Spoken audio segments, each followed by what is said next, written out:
오늘의 주요 뉴스입니다. 문재인 대통령과 오찬 간담회를 한 4대 그룹 대표들이 이재용 삼성 부회장의 사면을 에둘러 건의한 것으로 알려졌습니다. 그동안 국민 의견을 들어보겠다고 했던 문 대통령, 이번엔 국민들도 공감하는 부분이 많다고 답했습니다. 민주당 송영길 대표가 조국 전 장관의 자녀 입시 비리와 관련해 공식 사과했습니다. 친문 지지자들의 반발이 이어진 가운데 조 전 장관은 자신의 회고록이 10만 부를 돌파했다며 SNS에 글을 올려 논란이 일고 있습니다. 정부가 부동산 투기 특별수사본부를 꾸린 지 3개월 만에 20명을 구속하고 529명을 검찰에 송치했습니다. 김부겸 총리는 공직자 399명이 부동산 비리에 연루된 것에 대해 사죄했습니다. 공군 하사가 여군 숙소에 무단 침입해 신체와 속옷 등을 불법 촬영하다 적발됐다는 추가 폭로가 나왔습니다. 서욱 국방부 장관은 성추행을 당한 뒤 스스로 목숨을 끊은 공군 부사관의 장례식을 찾아 고개를 숙였습니다. 서울의 한 아파트에서 주민들이 한 달 넘게 엘리베이터를 타지 못하고 10층 넘는 계단을 걸어 다니고 있습니다. 최근 세계적인 철근 풍기 현상으로 엘리베이터를 수리하지 못해 생긴 일입니다. 제보 M에서 사연을 소개합니다.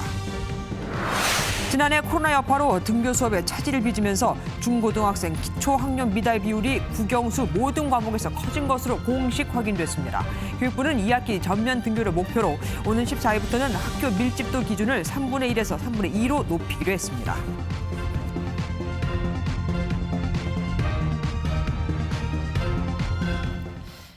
문재인 대통령이 한미 정상회담 당시 대규모 투자 계획을 발표한 4대 그룹의 대표를 초청해서 감사 인사를 건넸습니다. 당시 우리 기업들의 공이 컸지요. 이재용 삼성 부회장 사면 건의에 대해서는 고충을 이해한다고 답했습니다. 먼저 송정 기자가 보도합니다. 문재인 대통령이 청와대 상춘제로 최태원 SK 회장 등 4대 그룹 대표를 초청해 오찬 간담회를 했습니다. 이 자리에서 4대 그룹 대표들은 이재용 삼성전자 부회장의 사면 필요성을 에둘러 전달한 것으로 알려졌습니다. 문 대통령은 이재용 사면과 관련한 건의를 경청한 후 고충을 이해한다고 답했습니다. 청와대 핵심 관계자는 문 대통령 발언에 대해 두루두루 의견을 듣겠다는 의미로 해석된다고 설명했습니다. 이번 오찬 간담회는 한미 정상회담에서 기업들의 역할이 컸다며 문 대통령이 격려하기 위해 만든 자리입니다. 특히 우리 최장님은 그 비즈니스 라운드 테이블 시작해서 공동 기자회견 그리고 맨 마지막에 그 조지아주 그 배터리 공장까지 그 일정 전체를 거의 함께 해주셨는데 정말 아주 큰 힘이 되었습니다. 문 대통령은 대규모 미국 투자가 국내 일자리 감소로 이어질 수 있다는 우려를 의식해 적극적인 국내 일자리 창출도 당부했습니다. 이제 우리 대기업들이 앞장서서 나가게 되면 그 중소 중견 협력업체들도 동반해서 진출하게 되고 오히려 우리 국내 일자리가 더 창출이 되고 더 많은 그 기회들이 생기는 것이거든요. 문 대통령은 특히 기업들의 앞서가는 결정이 없었더라면 오늘은 없다며 거듭 감사를 전했습니다. MBN 뉴스 송주영입니다. 문재인 대통령의 이재용 부회장 사면 관련 발언은 그 온도에 변화가 있었습니다. 지난달에는 국민의 의견을 듣겠다라고 했었는데 이번엔 국민의 공감이 많다고 했거든요. 재계에서는 광복절 특사 기대가 커지고 있습니다. 박은치 기자가 보도합니다. 이재용 부회장의 사면은 재계를 대표하는 대한상위 회장인 최태원 SK그룹 회장이 먼저 운을 뗐습니다. 문재인 대통령에게 최 회장은 지난 4월 경제 5단체장이 사면을 건의한 것을 고려해달라고 말했습니다. 당시 청와대 핵심 관계자는 검토한 바 없고 현재로서는 검토할 계획이 없다며 선을 그었습니다.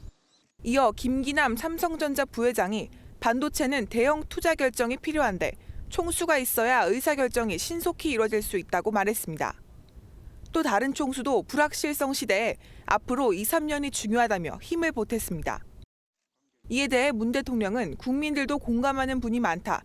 지금 경제 상황이 이전과 다르게 전개되고 있고 기업에 대담한 역할이 요구된다는 점도 잘 알고 있다고 답했습니다. 지난달 취임 4주년 기자회견에서 국민의 많은 의견을 듣고 판단하겠다고 밝힌 것과 비교하면 사면 가능성이 더 높아졌다는 평가입니다. 삼성의 이재용 부회장이 있어야지 중요한 결정을 내리고 시간을 놓치지 않는 거 아니겠습니까? 그런 점도 고려를 하지 않았을까 생각합니다. 삼성 측은 공식 반응은 자제한 채 말을 아낀 반면 시민단체들은 사법 질서를 훼손한다며 반대 입장을 밝혔습니다. MBN 뉴스 박은지입니다. 취임 한 달을 맞은 더불어민주당 송영길 대표가 조국 전 장관 자녀의 입시 특혜 논란과 박원순, 오고돈 두 사람의 성추행에 대해 공식 사과했습니다. 하지만 입시 문제에 대해 우리 세대가 함께 반성해야 한다며 한 발 빼는 듯한 모습을 보였고, 동시에 윤석열 전 검찰총장의 가족 비리에 대해서는 철저히 수사를 해야 한다고 주장했습니다. 김순철 기자가 보도합니다. 더불어민주당 송영길 대표는 조국 전 장관 자녀 입시 특혜 논란에 대해 공식 사과했습니다. 다만 표창장 위조나 사모펀드 문제 등은 재판 결과를 지켜보자고 여지를 남겨 반쪽 사과란 평가를 받았습니다. 공정과 정의를 누구보다 크게 외치고 남을 단죄했던 우리들이 과연 자기 문제와 자녀들의 문제의 그런 원칙을 지켜왔는지 통렬하게 반성해야 한다고 생각합니다. 송 대표는 검찰개혁과 언론개혁은 여전히 진행 중이라며 윤석열 전 검찰총장 가족에 대한 철저한 수사를 강조했습니다. 조국 전 장관 가족에 대한 검찰 수사의 기준은 윤석열 전 검찰총장의 가족 비리와 검찰 가족의 비리에 대해서도 동일하게 적용되어야 할 것입니다. 오고돈 박원순 전 시장의 성추행 사건에 대해서도 두고두고 속죄에도 부족하다며 몸을 낮췄습니다. 민주당은 향후 입시 비리나 부동산 투기, 성추행에 연루되면 즉각 출당 조치하고 무혐의가 확정될 때까지 복당을 금지하기로 했습니다.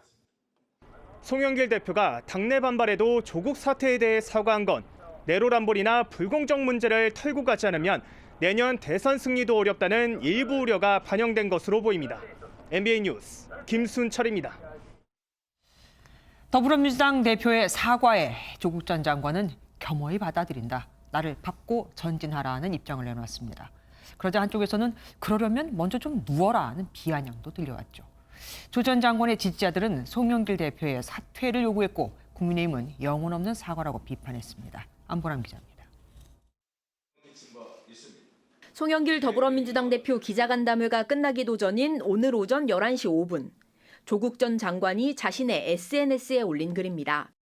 송 대표의 말씀을 겸허히 받아들인다며 민주당은 이제 자신을 잊고 부동산과 민생, 검찰, 언론 등 개혁 작업에 매진해 주시길 바란다고 썼습니다. 자신을 밟고 전진하라고도 덧붙였습니다. 당내 게시판은 물론 기자간담회가 중계된 사이트 실시간 대화창에는 강성 친문 지지자들의 송 대표 사퇴 요구가 이어졌습니다. 송 대표는 이해찬 전 대표도 사과했었다며 공정의 가치가 훼손된 것에 대해 분명히 사과해야 한다고 강조했습니다. 그것은 비단 조국 전 장관만의 문제가 아니라 우리 세대가 함께 반성해야 된다는 점을 지적했고, 국민의힘은 영혼 없는 사과라고 일축했습니다. 송 대표의 사과에 영혼은 없었습니다. 국민에 대한 존중을 찾아볼 수 없었습니다. 민주당에선 한 번쯤 털고 갔어야 할 문제라는 반응이 나왔지만 강성 친문으로 분류되는 정청래 의원이 조국의 말할 권리를 위해 함께 싸우겠다고 불만을 드러내는 등 여진도 예고됐습니다. MBN 뉴스 안보람입니다. 정부가 LH 사태로 시작된 부동산 투기 수사 중간 결과를 발표했습니다. 지난 석 달 2,800여 명을 수사해 20명을 구속하고 529명을 검찰에 송치. 이와 별도로 공직자 399명의 비리도 적발했습니다. 조경진 기자입니다. 정부가 지난 3개월 동안의 부동산 합동수사 진행 상황을 밝혔습니다. 현재까지 2,800명에 대한 수사를 진행한 결과 20명 구속, 529명을 검찰에 송치했고 추징액은 908억 원입니다. 검찰도 전담 수사팀의 직접 수사를 통해 기획부동산 업자 등 14명을 구속했습니다. 부동산 투기와의 전쟁은 결코 흐지부지 끝낼 수 없다는 정부의 단호한 의지를 다시 한번 말씀드리게 되었습니다. 두 차례 세무조사를 벌인 국세청은 세금 탈루 의혹이 밝혀진 94건에 대해 534억 원의 세금을 추징할 계획이고, 금융위와 금감원은 불법 대출이 의심되는 금융회사에 대한 현장 점검을 벌여 43건 67명을 수사 의뢰했습니다. 내부 정보를 활용해 토지를 매입한 전현직 공직자들의 혐의도 드러났습니다. 국회의원 13명, 지자체장 14명을 포함해 399명의 비리가 포착돼 49명이 검찰에 송치됐고 이 가운데 9명은 구속됐습니다. 총리는 부끄럽다며 고개를 숙였습니다. 국무총리로서 이러한 공직자들의 불법 혐의에 대해 매우 부끄럽게 생각하고 국민들 앞에 머리 숙여 사죄드립니다.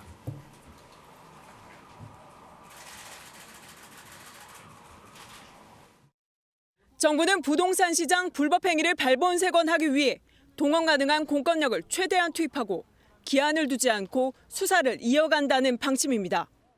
MBN 뉴스 조경진입니다. 이 사태를 촉발시킨 광명시흥지구에 대한 투기 의혹도 사실로 드러났습니다. 개발 업무를 담당했던 LH 직원들이 친인척까지 동원해 투기판에 뛰어들었고 전국 개발 지역엔 기획 부동산이 난립했습니다. 이어서 장명훈 기자가 보도합니다. LH 광명시흥 사업본부에서 개발 업무를 하던 직원 A씨는 내부 정보를 이용해 광명시 노은사동 일대 토지를 사들이기 시작했습니다. 토지 매입에 일가 친인척까지 동원했고 알고 지냈던 기획부동산 업자까지 땅 투기에 뛰어들었습니다. 이들이 매입한 땅은 모두 5,087평입니다. 그 사람을 중심으로 친인척과 기획부동산 업주 또 지인들이 함께 투자한 그런 어떤 유행이라고 보시면 됩니다. 완전 별개의 어떤 투기 조직이라고 보시면 됩니다. A씨는 사태 초기 투기 의혹 핵심으로 지목된 강 사장과는 다른 인물로 별도의 수사 과정에서 덜미가 잡혔습니다. 전국 23개 지역에서 500여 필지를 헐값에 매입해 14,000명에게 되팔아 3,700억 원을 빼돌린 기획부동산 업체 대표도 구속됐습니다. 또 농어촌 공사 직원이 하천 정비 사업을 담당하며 알게 된 정보로 토지 1,700평을 사들인 사례도 있었습니다. 부동산 투기 의혹이 사실로 드러나면서 개혁의 목소리는 더 커지고 있습니다.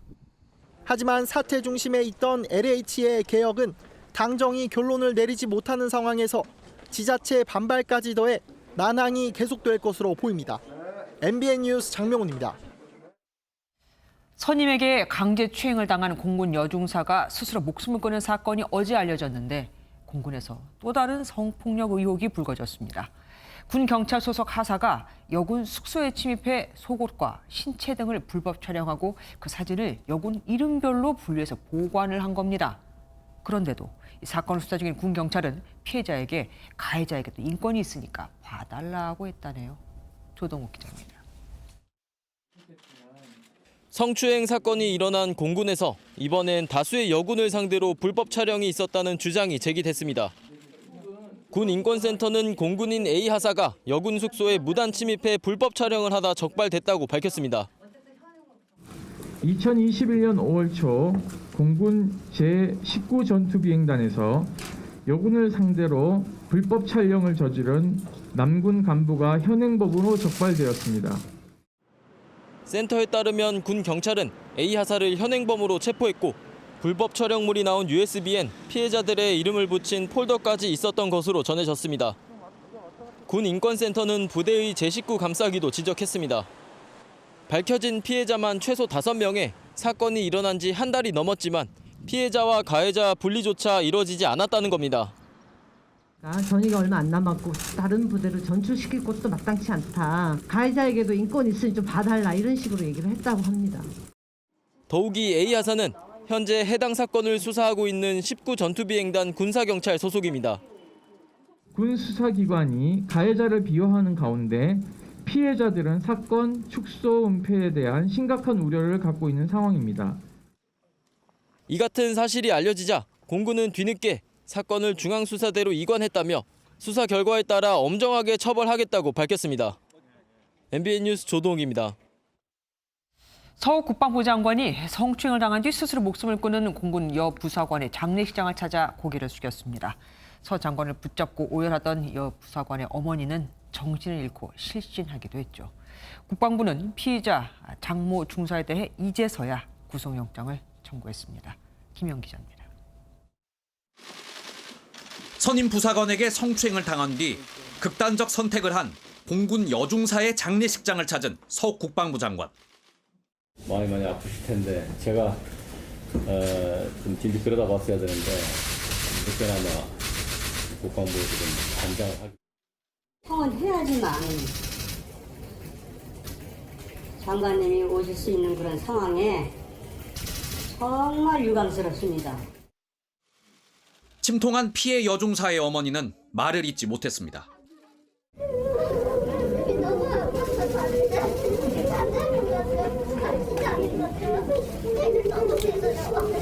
다른 동기들도 올 수 있게 도와주세요. 군에서 시시해서 우리 동기들 못 나가요. 결국 슬픔을 가누지 못하고 실신해 긴급 이송되기도 했습니다.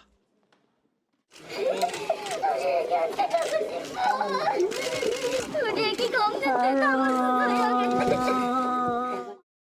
해당 사건을 공군에서 가져와 직접 수사 중인 국방부는 피의자 장모 중사에 대해 구속영장을 청구하고 신병을 확보했다고 밝혔습니다.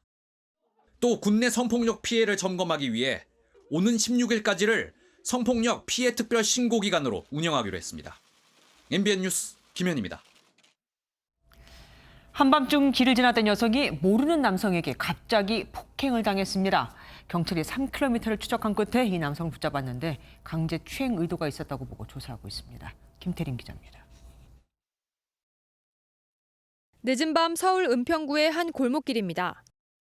출동한 경찰차가 길을 가던 남성의 앞을 막아섭니다. 경찰은 이 남성과 잠시 대치한 뒤 남성을 차에 태웁니다. 여성이 폭행을 당했다는 신고를 받고 경찰이 30대 남성 A씨를 긴급 체포했습니다. 신고한 내용의 인상착의를 토대로 도주한 남성을 쫓은 지 3시간 만입니다. 정밀 수색을 펼친 경찰은 사건이 발생한 장소로부터 약 3km 떨어진 이곳에서 남성을 발견해 체포했습니다. A씨는 여성을 추행할 의도가 없었다며 충동적으로 폭행했다고 진술한 것으로 알려졌습니다. 경찰은 강제추행 치상 혐의를 적용해 정확한 사건 경위를 조사하고 있습니다. MBN 뉴스 김태림입니다. 구인 사이트에 올라온 곳에 전화를 걸어 사업자 등록증을 받고 비대면이지만 면접도 보고 아르바이트로 들어간 곳이 보이스피싱 조직이었습니다. 누가 주는 봉투만 받아오면 된다고 해서 그렇게 했다가 재판까지 받게 되죠. 영문을 모르고 시작한 일이라고 해도 단순 가담의 초범이라고 해도 80~90%는 실형을 선고받게 됩니다.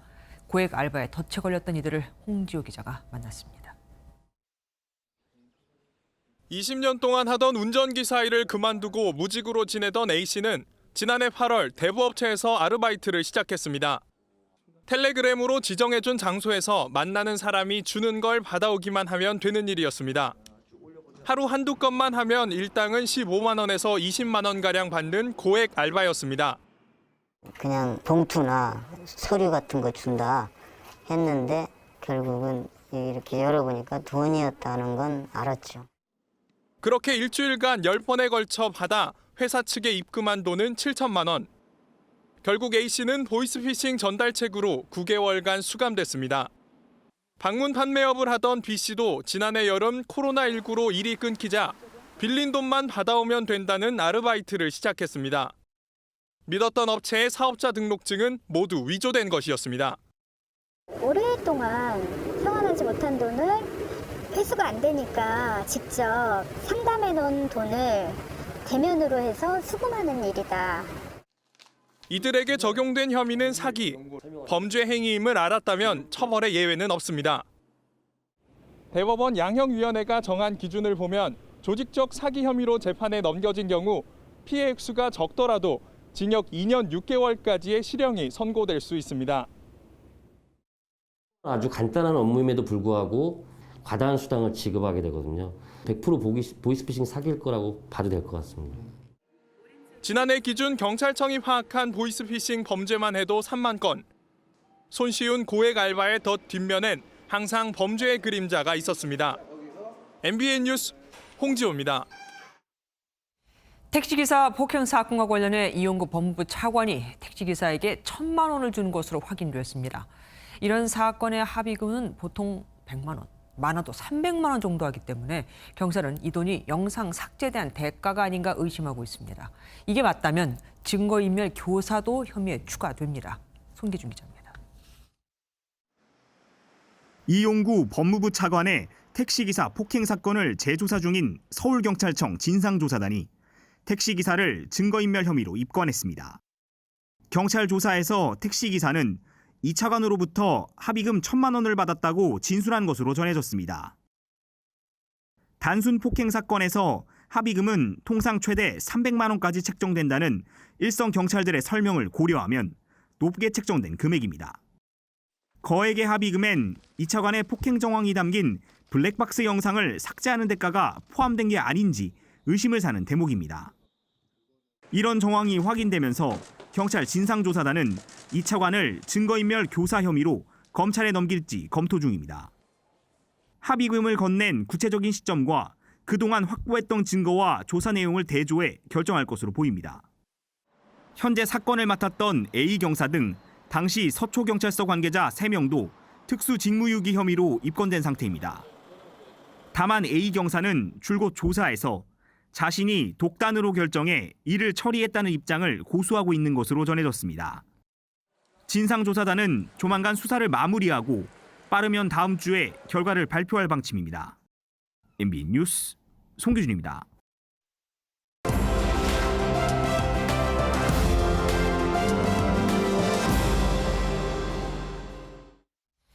키워드를 살펴보는 오늘의 화제, 빅뉴스 시간입니다. 오늘은 선한빛 기자와 함께하겠습니다. 어서 오십시오. 첫 번째 키워드, 맨손 곰 퇴치. 맨손으로 곰을 잡았다고요? 네, 맨손으로 사람이 곰을 때려서 물리친 일이 있었습니다. 사람이요? 예, 그렇습니다. 영상으로 보실까요? 곰 한 마리가 미국의 한 가정집 담벼락 위를 올라탄 모습인데요. 그러자 집에 있었던 반려견들이 곰에게 갑자기 겁없이 달려듭니다.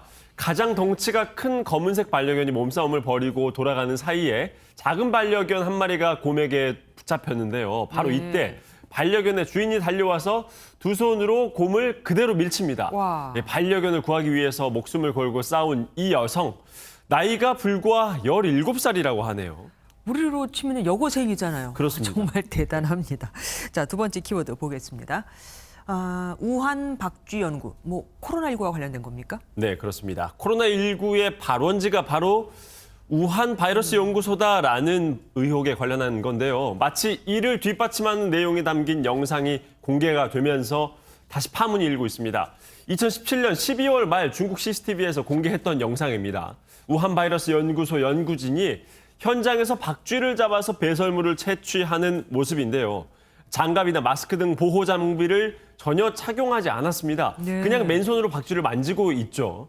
그러네요. 박쥐에게 물린 자국이 부풀어 오른 사진도 보입니다. 이 연구원은 박쥐가 자신의 장갑을 뚫고 물었다면서 마치 바늘로 잽을 맞은 기분이라고 설명을 하기도 했습니다. 아니, 뭘 모르는 사람들도 아니고 전문가라면서 야생동물을 맨손으로 만졌다고요? 네, 그렇습니다.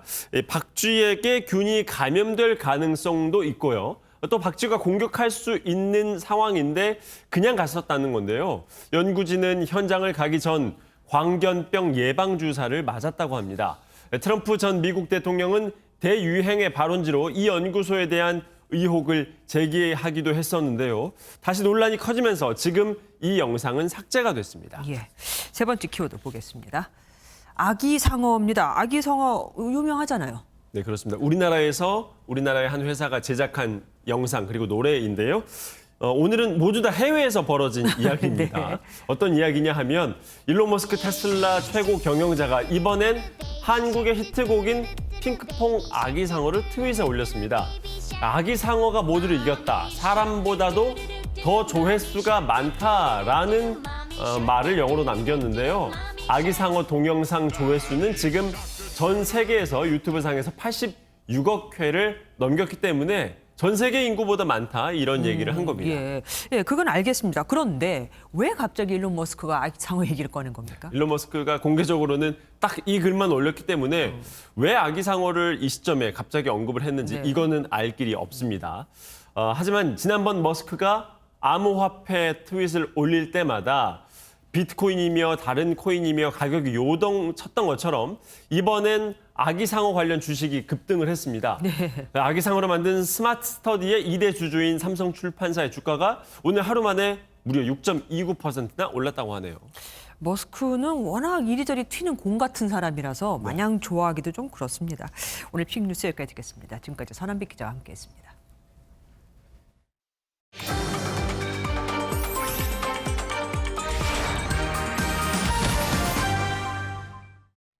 13층 높이 아파트에서 주민들이 한 달 넘게 엘리베이터를 타지 못하고 계단을 오르락내리락 걸어 다니고 있습니다.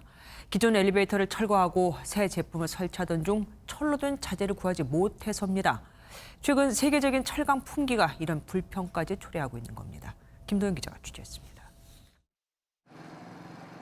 서울의 한 13층짜리 아파트입니다. 10층에 사는 한 부부는 이른 아침부터 아이를 업은 채 계단을 힘겹게 내려갑니다. 엘리베이터가 멈춘 탓입니다. 하루에 적게는 2번에서 많게는 4번을 왔다 갔다 하고 한 달 반 가까이 가니까 체력적으로 너무 힘들고. 일부 택배 기사가 물건을 1층에 놓고 가면 무거운 택배는 가져갈 엄두도 내지 못합니다. 좁은 계단으로 자전거도 힘겹게 오갑니다. 출산이 임박한 한 고층 주민은 아예 호텔방에서 며칠을 지내야 했습니다. 아파트 3층입니다. 주민들은 계단 내려가는 곳곳마다 이렇게 쉬어가는 의자까지 마련했습니다. 15년이 넘은 엘리베이터 교체 공사를 하던 중 안전검사를 통과하지 못한 게 문제였습니다. 다시 안전검사를 받으려면 100kg짜리 균형 추가 필요했는데 철강 품귀 현상으로 시공업체는 제때 자재를 구하지 못했습니다. 자재 수급이 원활한 게냐는데 원활하지 않다 보니까 좀 늦었습니다. 죄송합니다. 철강 부족은 신축 아파트 공기에도 영향을 미치고 있습니다. 건설 현장이 줄줄이 멈추거나 지연되면서 덩달아 차질을 빚는 업체도 있습니다. 단가가 많이 오르다 보니까 그 부분에서 조금 어려움이 있죠. 건설사 쪽에서 이제 지연이 되면은 이제 저희 공사 일정이 지연이. 국내 철강사들은 2분기 철강 생산량을 확대한다는 계획이지만 수급 정상화에 큰 도움이 되진 못할 것으로 보입니다. MBN 뉴스 김도형입니다. 동북 공정의 일환일까요? 중국 청나라 시대 사람들이 우리 한복을 입고 있습니다. 중국 온라인 게임에서 이런 일들이 벌어지고 있는데 심지어 선전성 논란까지 일고 있는데 우리는 제재를 할 길이 없습니다. 중국의 한한령 이후 우리 게임은 수출이 사실상 불가능한데 그 사이 중국 게임은 우리나라에 수백 개 들어왔고 이런 역사 왜곡도 판을 치고 있습니다. 길기범 기자가 취재했습니다. 지난해 말 국내 게임사 컴투스의 서머너즈 워가 중국에서 판호, 즉 서비스 허가를 받았습니다. 2017년 사드 사태 이후 4년 만이었습니다. 그러나 기대도 잠시, 이후 판호 발급은 다시 봉쇄됐습니다. 사회주의 가치관 등 중국 입맛에 맞는 게임만 받겠다는 겁니다. 자의적으로 어떤 채점을 하거나 심사를 할 수 있는 가능성이 훨씬 더 커져버렸고요. 한국의 게임이 중국의 판호를 받는데 훨씬 더 어려워졌다. 반면 중국 게임의 국내 유입은 쉬운 편인데요. 2018년 이후 국내에 서비스된 중국 게임은 200개가 넘고 지난해에는 1조 5천억 원에 달하는 수익을 올린 것으로 나타났습니다.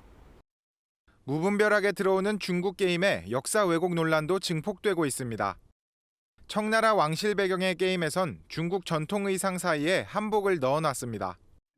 또 다른 게임에는 한복을 입은 성춘향과 장옥정 캐릭터가 중국 공주로 등장하기도 합니다. 다른 나라 사람들도 중국 게임을 많이 이용한다는 거죠. 잘 모르는 사람이 한복이 중국 거라고 오해를. 중국 게임은 여성을 성상품화하는 선정적인 광고마저 횡행합니다. 아니면 그냥 옷이나 벗지. 하지만 중국 게임사는 한국의 지사나 법인을 따로 두는 경우가 없어 규제나 처벌이 사실상 불가능합니다. 수익만 노리는 해외 게임사들을 규제할 수 있는 법이 없습니다. 이런 문제를 해결하고자 게임법 전부 개정안에 국내 대리인 지정 제도를 넣었습니다. 역사 왜곡과 선정성을 차단할 적극적인 정부 대응이 필요해 보입니다. MBN 뉴스 길기범입니다. 코로나19로 학교에 가지 않고 온라인 수업을 받으면서 학생들의 기초 학력 수준이 일제히 떨어졌다는 공식 통계가 나왔습니다. 학교 등교를 서둘러 정상화해야 할 또 하나의 이유가 생긴 거죠.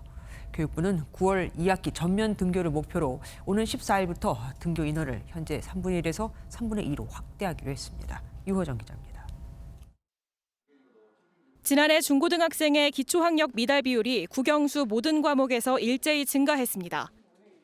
중학생의 기초학력 미달 비율은 국어 6.4%, 영어 7.1%, 수학 13.4%로 나타났습니다.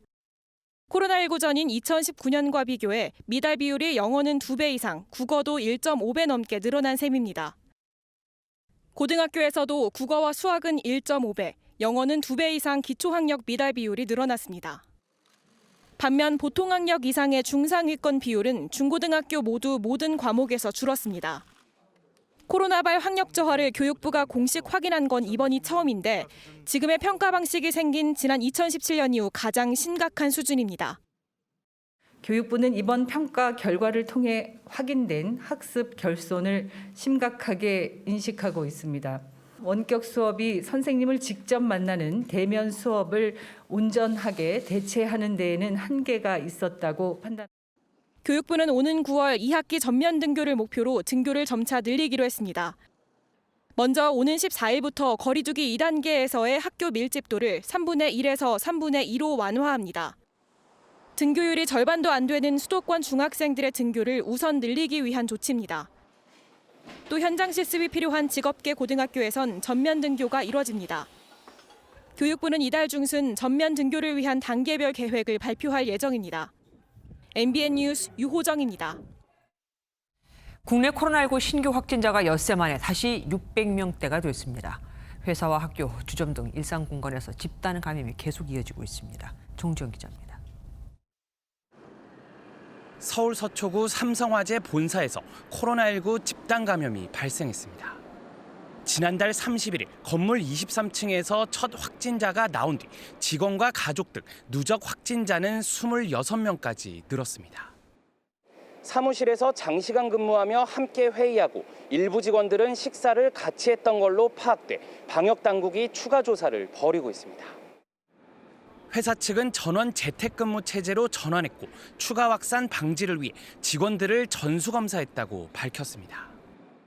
서초구 보건소와 역학조사 후 직장 종사자 등을 검사하고 해당 시설에 대한 환경검체 검사와 방역 소독을 실시하였습니다. 교내 집단 감염이 발생한 서울 강북구 소재 고등학교 관련 확진자는 9명 늘어난 40명으로 집계됐습니다. 대구 수성구의 한 바에서는 지난달 31일 1명이 확진된 뒤 종업원과 손님 등 누적 확진자가 15명으로 증가했습니다. 이처럼 일상 속 집단 감염이 이어지면서 국내 코로나19 신규 확진자는 677명 늘어 엿새 만에 다시 600명대로 올라섰습니다. 검사 건수가 줄어드는 주말 휴가마저 사라진 가운데 방역당국은 주 중반 이후의 확진자 발생 추이를 신중하게 지켜보고 있습니다.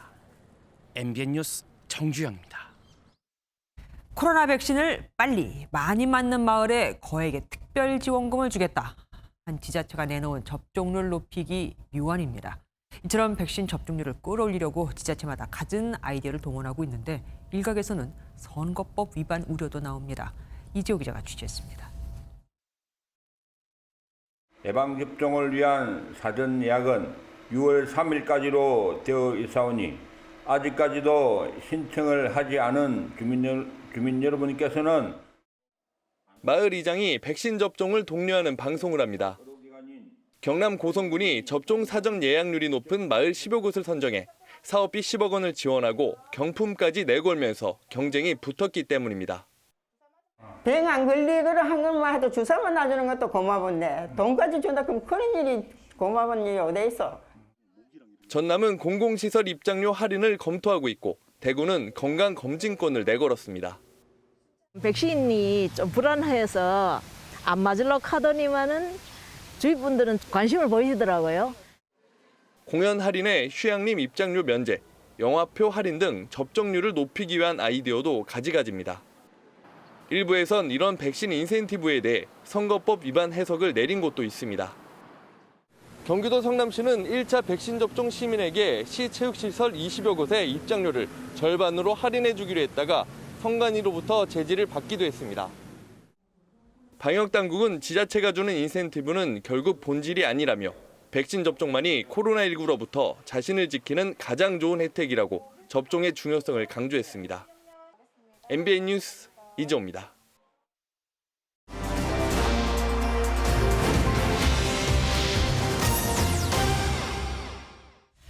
북한은 우리와 달리 6월 1일, 그러니까 어제를 어린이날로 정하고 있습니다. 북한 어린이들도 이날만큼은 체육대회도 하고 새옷도 선물을 받는 즐거운 날이라고 하는데 북한은 아동 인권 침해가 심각하다고 알려져 있죠. 정치부 배준우 기자와 얘기 나눠보도록 하겠습니다. 어서 오십시오. 북한의 어린이날은 2번 있다고요? 그것도 6월에? 예, 그렇습니다. 북한은 5월 5일이 아닌 6월 1일과 6월 6일을 어린이날로 기념하고 있습니다.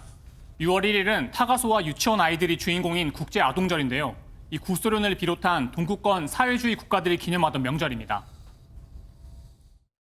어린이들의 국제적 명절인 6.1절을 맞이한 온 나라 인민들은 우리 어린이들을 따사로운 품에 안아 보살펴 주시는 경의하는 김정은 동지의 숭고한 후대 사랑, 미래 사랑을 뜨겁게 6월 6일은 우리의 초등학교에 해당하는 소학교 학생들이 모두 가입하는 조선소년단 창립일로 기념하는데요. 이 조선소년단은 우리의 보이스카우트와 비슷해 보이지만 이 각종 사회주의 단체 활동에 참여시켜서 이 주체 사상을 주입하는 북한 조직 생활의 출발점에 해당합니다. 예. 북한 어린이들은 그러면은 주로 어린이날 뭘 합니까? 네, 지난 2019년 북한 보도 영상을 먼저 보시죠.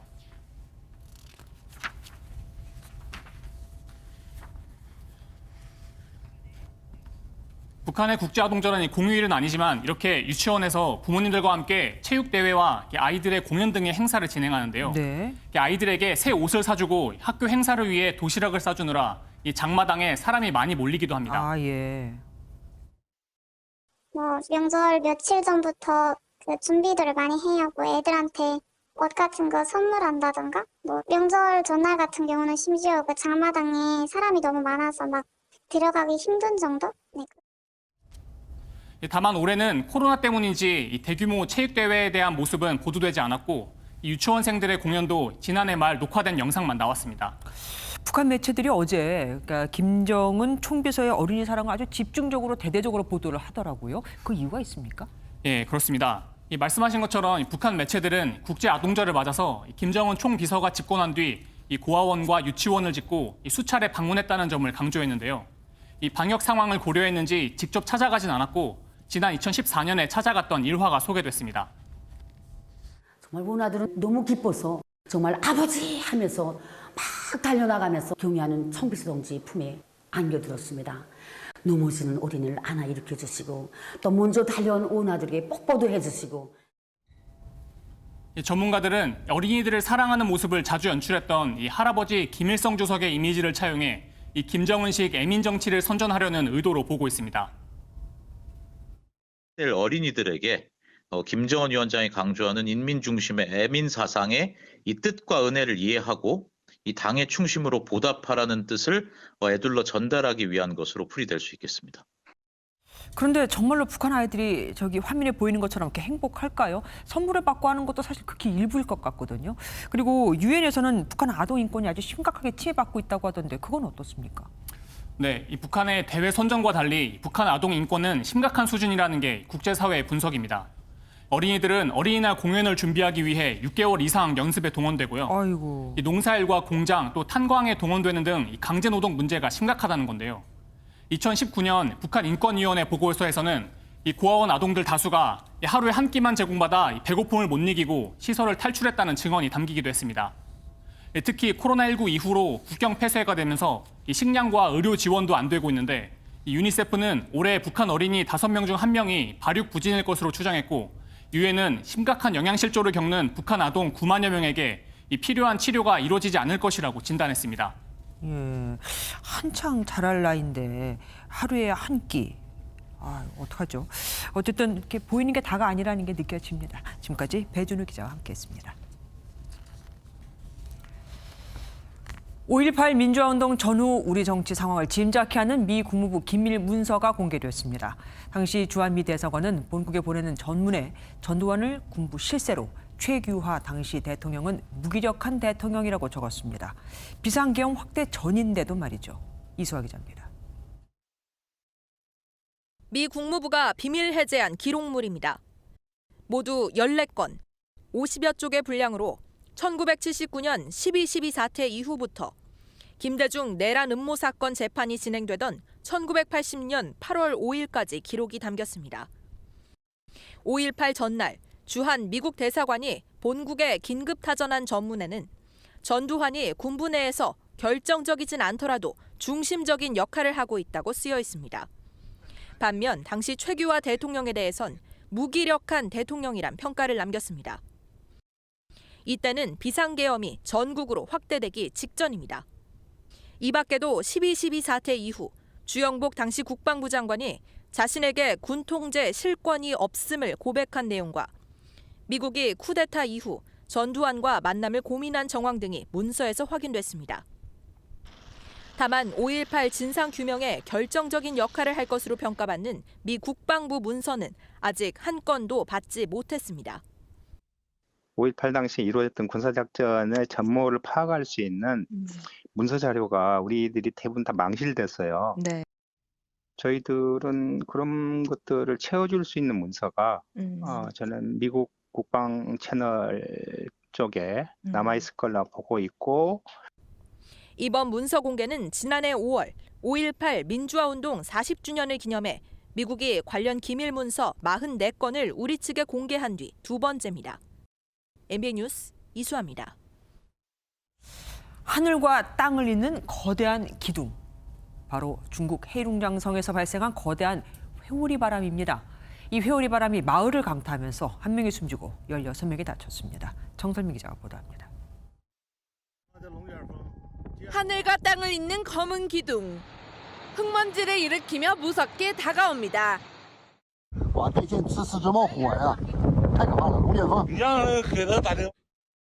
회오리 바람이 지나간 곳엔 나무가 힘없이 쓰러져 있습니다.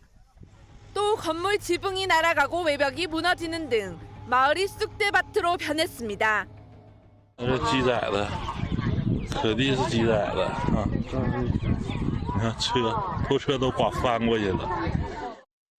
중국 동북부 헤이룽 장성에서 우박을 동반한 회오리 바람이 발생했습니다. 회오리 바람이 마을을 강타하면서 한 명이 숨지고 16명이 다쳤습니다. 가옥 150채가 무너졌고 고속철도 운행도 한때 중단됐습니다. 이번 회오리 바람으로 512만 위안, 우리 돈 약 8억 9천만 원의 재산 피해가 발생한 것으로 추산됩니다. MBN 뉴스 정서희민입니다. 국민의힘 당권 주자들이 오늘 부산에서 2차 합동연설을 했습니다. 중진인 주호영, 나경원 후보는 경륜과 당심을 앞세워 이준석 후보 공격에 나섰지만 이 후보는 맞불을 놓지 않고 지역 맞춤형 공약으로 차별화에 나섰습니다. 전재인 기자입니다. 대구와 함께 당원들이 몰려있는 부산에서 열린 2차 합동연설회. 가장 먼저 연설에 나선 주호영 후보는 이준석, 나경원 후보의 약점을 부각하며 자신이 공정한 대선 관리의 적임자라고 강조했습니다. 이런 특별한 관계에 있는 후보가 당대표가 돼서는 분란이 끊임없습니다. 외연 확장 없이 강성투쟁 이미지만 가지고는 되지 않습니다. 나경원 후보도 대선 승리를 위해서는 야권 통합이 무엇보다 중요하다며 이준석 후보의 정시 버스론에 날을 세웠습니다. 첫째도 통합, 둘째도 통합해야 됩니다. 저는 어떤 후보하고도 잘 지내고 있습니다. 야권 통합, 야권 단일 후보 만들겠습니다. 반면 이준석 후보는 공세에 대응하지 않고 부울경 지역의 데이터 센터를 구축하겠다며 지역 맞춤형 공약을 제시했습니다. 데이터 센터라는 미래지향적인 산업의 최적의 입지는 부산, 울산, 경남 지역이 될 수밖에 없습니다.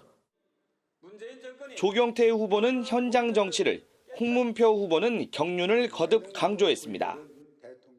당대표실에서 앉아있는 당대표가 되지 않겠습니다.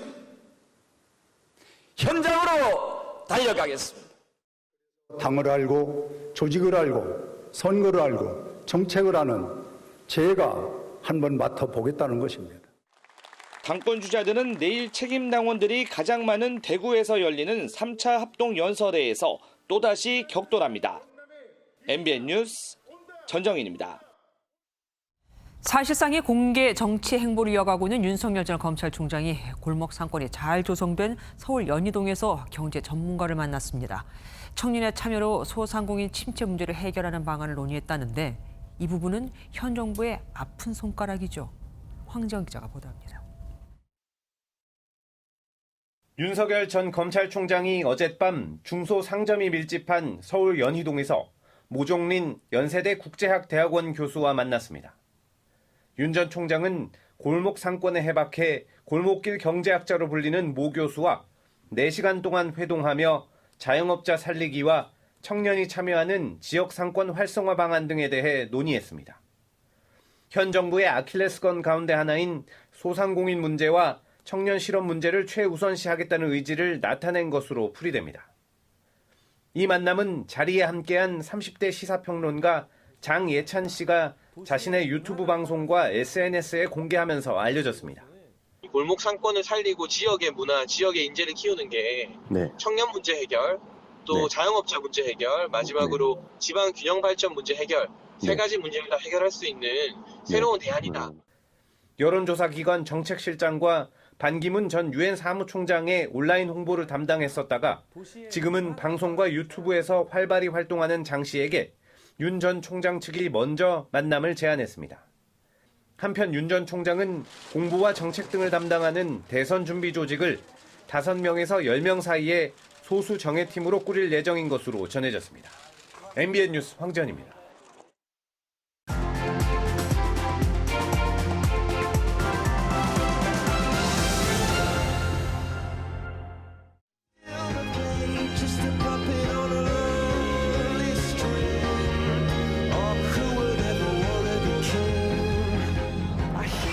영국의 락밴드 콜드플레이의 비바라 비다입니다.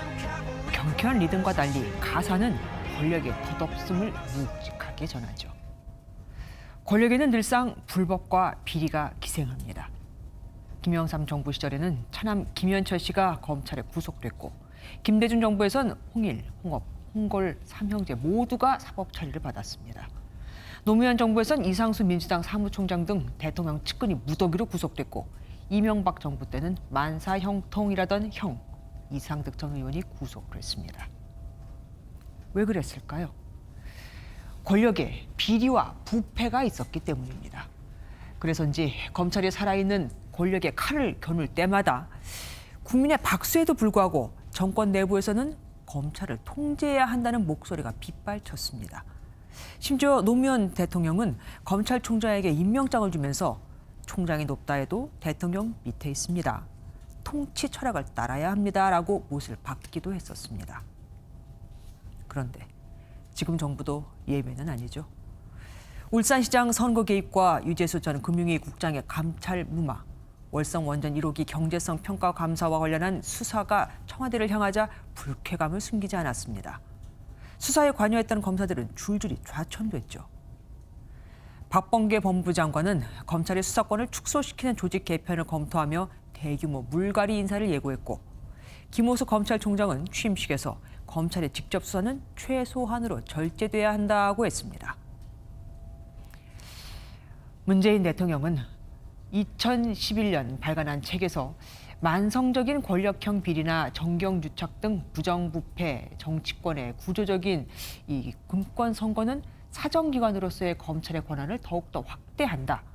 정치가 스스로 개혁하지 못하면 그 역할을 검찰이 담당하게 된다고 했습니다. 과연 문 대통령의 바람처럼 검찰개혁과 함께 불법과 비리를 원천 봉쇄할 검치개혁도 같이 이루어지고 있는 걸까요? 김주아의 그런데 오늘은 권력의 칼을 겨눌 때마다 였습니다.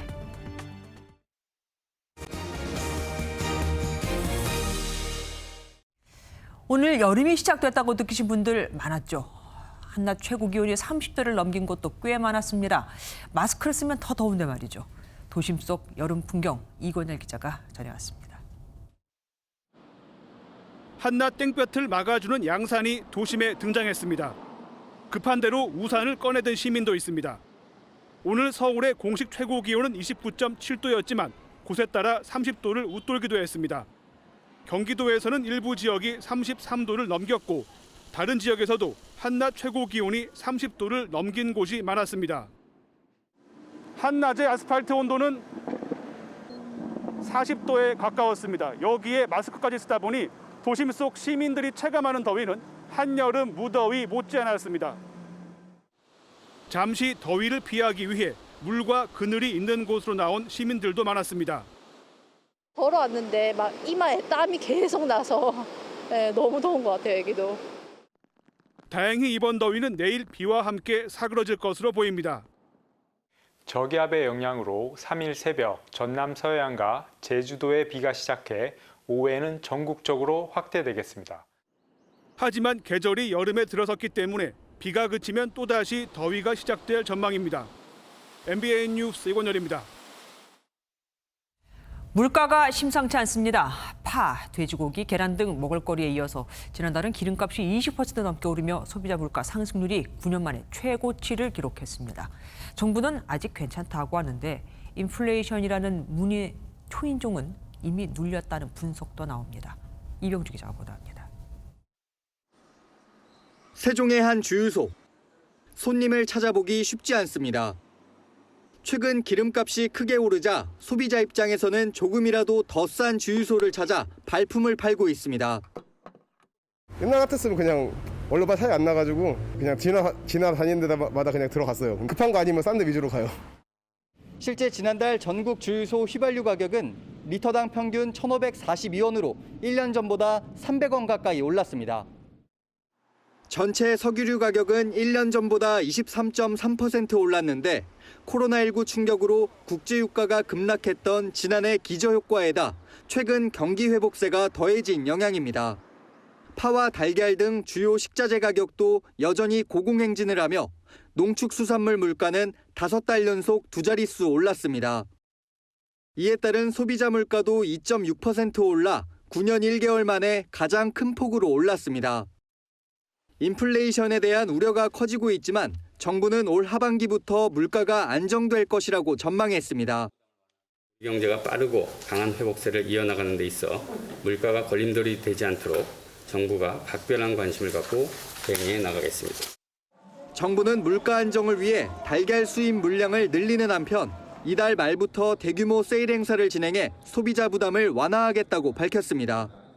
MBN 뉴스 이병주입니다.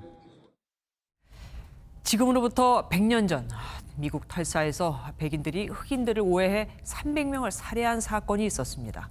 하지만 처벌받은 이는 한 명도 없었죠. 바이든 대통령이 미국 대통령 중에 처음으로 이 사건 현장을 찾았습니다. 신혜진 기자입니다. This was not a riot. This was a massacre.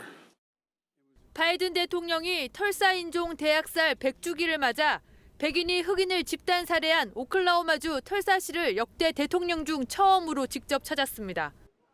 1921년 5월 30일 구두 닦기 일을 하던 19세 흑인 소년 딕 롤랜드가 엘리베이터에서 중심을 잃고 17살 백인 소녀 세라 페이지와 몸이 부딪힌 게 화근이었습니다. 롤랜드가 페이지를 성폭행했다는 주장까지 나오면서 구금됐는데 흑백 갈등으로 번지며 급기야 백인들이 흑인 거주 지역으로 몰려가 이틀간 불을 지르고 총격을 가했습니다. KKK 소속 백인 우월주의자들이 공격을 주도했고 백인 경찰까지 동조한 것으로 알려졌습니다. People and burning houses. We could see people running and people laying on the ground, probably bleeding from being shot and killed. 흑인 300명이 목숨을 잃었고 주택 1,200여 채가 불타 블랙 월스트리트로 불릴 만큼 부유한 동네이던 그린우드는 폐허로 변했습니다. 80년이 지나 꾸려진 진상조사위원회는 사건을 백인 대학살로 규정했지만 지금까지 처벌받은 백인은 없습니다. 바이든 대통령은 추모의 날을 선포하고 인종 형평성 개선책으로 낙후 지역 개발과 주택 공급을 늘리겠다고 밝혔습니다. MBN 뉴스 신혜진입니다. 오늘 서울은 29.7도까지 오르는 등 올 들어 가장 높은 기온을 기록하는 곳이 많았습니다. 일사로 인해 내륙을 중심으로 30도 안팎의 더위가 나타났는데요. 반면 지난 5월 비가 많이 내렸다 싶으셨죠? 지난달 이틀에 한 번꼴로 비가 내리면서 강수 일수가 역대 1위를 기록했습니다. 내일도 전국에 비 예보가 들어있습니다. 오늘 밤 제주에서 비가 시작돼 내일 오후에는 전국에서 우산이 필요하겠는데요. 제주 일부 지역에는 30에서 80mm, 그 밖에 중부와 경북 북부, 남해안에는 10에서 40mm의 비가 내리겠고요. 그 밖에는 5에서 20mm 정도로 적겠습니다. 돌풍과 벼락이 동반돼 요란하겠습니다. 내일 중부지방 비가 오면서 기온은 다시 내려갑니다. 내일 서울은 한낮에 22도로 오늘보다 6도에서 9도가량 기온 낮겠습니다. 남부지방 아침에는 오늘과 비슷한 기온 보이겠고요. 동해안은 내일 비가 오면서 바람이 다소 강하게 불겠습니다. 일부 지역은 모레 새벽까지 비가 이어지는 곳이 있겠고 이번 주말에는 맑은 하늘이 예상됩니다. 날씨였습니다.